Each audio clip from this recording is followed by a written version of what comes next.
విజయవాడ ఇంద్రకీలాద్రిపై భవానీ భక్తుల రద్దీ కొనసాగుతోంది. ఈ రోజు కూడా వేలాది మంది భవానీ భక్తులు అమ్మవారిని దర్శించుకునేందుకు తరలి వస్తున్నారు. దీంతో ఆలయ పరిసరాలు కిక్కిరిసిపోగా అన్ని క్యూ మార్గాల్లో ఉచిత దర్శనాన్ని కల్పించారు.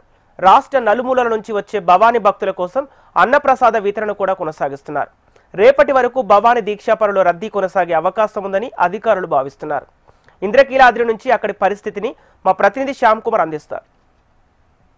విజయవాడ ఇంద్రకీలాద్రిపై భవానీ భక్తుల రద్దీ కొనసాగుతోంది. దసరా ఉత్సవాలు ముగిసి 48 గంటలు అయినప్పటికీ కూడా భవానీ భక్తుల సంఖ్య మాత్రం ఏమాత్రం తగ్గటం లేదు. నిన్నటి నుంచి కూడా దాదాపు రోజుకి 1,00,000 పైబడి కూడా భవానీ భక్తులు అయితే తరలి వస్తున్నారు. సాధారణంగా చూసుకుంటే దసరా శరన్నవరాత్రి ఉత్సవాల్లో ఈ 9 రోజుల పాటు నవరాత్రి దీక్ష అంటారు. గతంలో 1982లో ఈ దీక్ష ప్రారంభమైనట్లు తెలుస్తోంది. అయితే కాలక్రమేణా ఇది చూసుకున్నట్లయితే ఏదైతే కార్తీక మాసంలో భవానీ దీక్షలు అనేది ఉంటాయి. అయితే దీనికి కూడా భవానీ దీక్షలు అంటూ కూడా పేరు వచ్చింది. అప్పటి నుంచి కూడా ప్రతి సంవత్సరం కూడా దసరా సమయంలో ఏదైతే ఉంటుందో ఆ 9 రోజుల దీక్ష తీసుకొని చివరి 2 రోజులు విజయదశమి నవమి విజయదశమి నుంచి కూడా భవానీ భక్తుల రాకపోకలు అయితే ప్రారంభమవుతాయి. రాష్ట్రం నలుమూల నుంచే కాకుండా ఇతర రాష్ట్రాల నుంచి కూడా చాలా పెద్ద సంఖ్యలో భవానీ భక్తులు వస్తూ ఉంటారు. కాబట్టి ఇక్కడ దసరా ఉత్సవాలు ముగిసినప్పటికీ కూడా తదుపరి 3-4 రోజుల వరకు కూడా ఏదైతే ఏర్పాట్లు ఉన్నాయో ఆ ఏర్పాట్లు కొనసాగుతూనే ఉంటాయి. ముఖ్యంగా ఈ భవానీ భక్తుల రద్దీని దృష్టిలో ఉంచుకొని ఈ సంవత్సరం కూడా చాలా భారీ ఏర్పాట్లు అయితే చేశారు.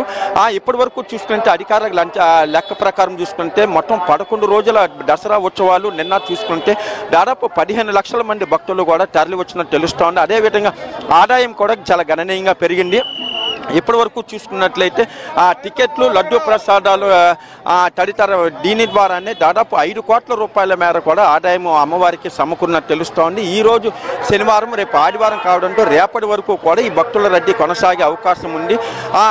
ఏదైతే ఈ భక్తుల రద్దీని దృష్టిలో ఉంచుకొని దాదాపు 4,000 మంది పోలీసులు కూడా ఇక్కడ ఏర్పాట్లు అయితే వాళ్ళు బందోబస్తు అనేది ఏర్పాటు చేస్తారు. అదేవిధంగా మున్సిపల్ కార్పొరేషన్ రెవెన్యూ అదేవిధంగా ఇతర శాఖలు అన్ని శాఖల అధికారులు సమన్వయంతో ఏర్పాట్లు అయితే చేస్తారు. అదే గత 2 రోజుల నుంచి చూసుకుంటే ప్రత్యేకమైన 2 క్యూ మార్గాలను భవానీ భక్తుల కోసం ఏర్పాటు చేశారు. కేవలం ఆ 2 అదేవిధంగా కూడా టికెట్లు కూడా ఎటువంటి రుసుము లేకుండా మొత్తం అన్ని క్యూ లైన్లో కూడా ఉచిత దర్శన ఏర్పాట్లు చేశారు.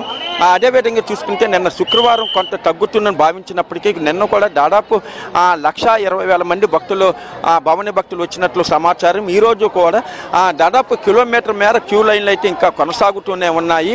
అదేవిధంగా ఇక్కడ విజయవాడ కెనాల్ రోడ్డు చూసుకుంటే మొత్తం భవానీ భక్తులతో భవానీ నామ స్మరణతో మారుమోగుతూ ఉంది. అదేవిధంగా భవానీ భక్తులకి ఎన్ని లడ్డూలు కావాలంటే అన్ని లడ్డూలు ఇచ్చేందుకు కూడా అధికారులు పూర్తిగా అన్ని ఏర్పాట్లు చేశారు. అదేవిధంగా చూసుకున్నట్లయితే ఎవరు ఎన్ని లడ్డూలు అడిగితే అన్ని లడ్డూలు కూడా ఇస్తున్నారు. అదేవిధంగా చూసుకున్నట్లయితే ఈ భవానీ భక్తులు కూడా రేపు కూడా కొనసాగే అవకాశం ఉంది. కాబట్టి ఈ ఏర్పాట్లు రేపటి వరకు కూడా ఉంటుంది. ఏదైతే మొత్తం క్యూ మార్గాలు అన్నీ కూడా ఉచిత దర్శన ఏర్పాట్లు చేశారు. కెమెరా పర్సన్ గణేష్తో శ్యామ్, HM.